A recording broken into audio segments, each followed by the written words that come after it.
adalah mengisahkan seorang laki bernama Rahmat. Tapi aku bingung, mau dikasih judul apa dengan cerita ini. Inilah kisah seorang laki-laki bernama Rahmat. "Namamu siapa?" tanyaku. "Rahmat Wijaya," jawab lelaki di sebelahku. "Asalmu mana?" tanyaku lagi. "Thailand," jelas laki-laki sebelah itu. Dia adalah Rahmat Sanjaya, sudah menjadi lelaki gila kambuhan selama 14 tahun. Pernah dihukum oleh masyarakat Bali dengan cambuk karena dia pernah mengaku dialah temannya Ambrosi yang ngebom bom Bali. Itulah kisah seorang laki-laki bernama Masmat atau Rahmat Sanjaya. "Sudah, keluarin ilmunya," tanyaku habis dikir wakiyah waktu itu. Dia pun mengeluarkan ilmu yang entah dari mana diperolehnya. Jurusnya ngarang, gerakannya khas ilmu nyambat. Nah, Masmat ini tubuhnya bisa keras. 4 orang memegang juga tidak kuat jika dia lagi kambuh. Tubuhnya keras bagaikan batu karang ketika dia ngamuk dengan ilmunya itu. Ilmu kebal yang tak jelas dari mana asalnya.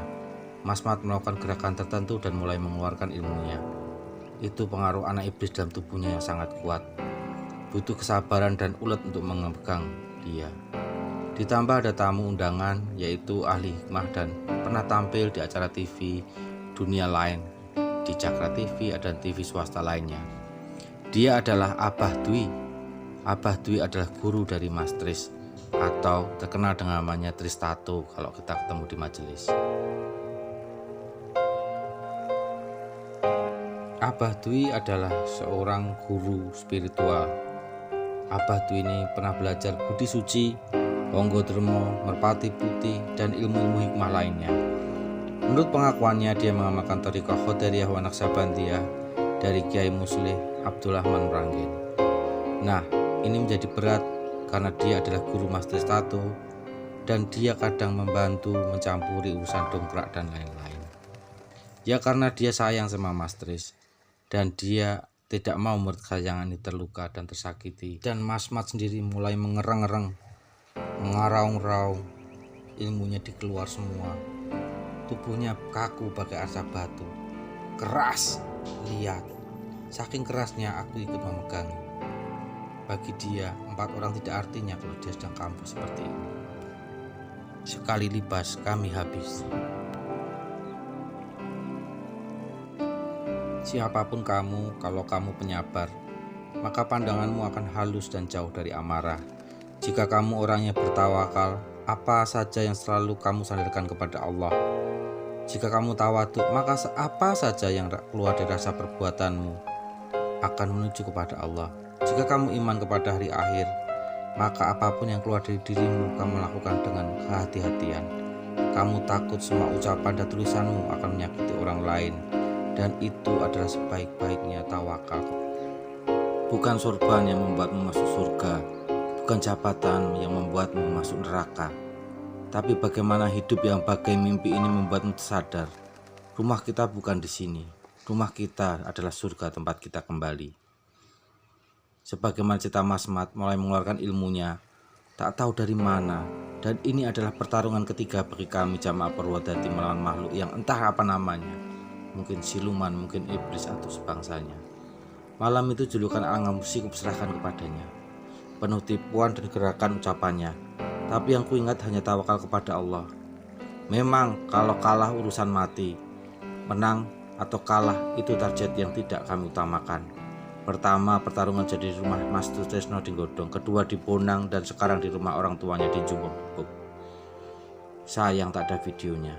Kembali ke pertarungan kami. Berbagai macam cara kami lakukan, pakai foto, pakai doa, sampai Abah mengeluarkan jurus-jurus kesaktian miliknya.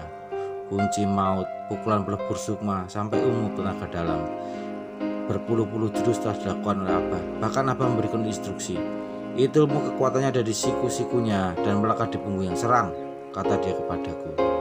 Jamaah pada mutah-mutah. Mas Slamet mengeluarkan jurus-jurus serta membacakan sholawat.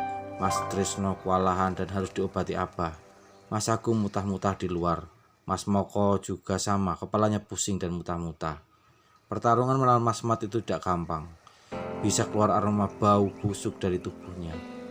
Dan itu aneh, semua di luar kendali. Dan dia melakukan gerakan itu seolah ada menggerakkan dan menguasai tubuhnya saat itu. Itulah kisah Mas Mat.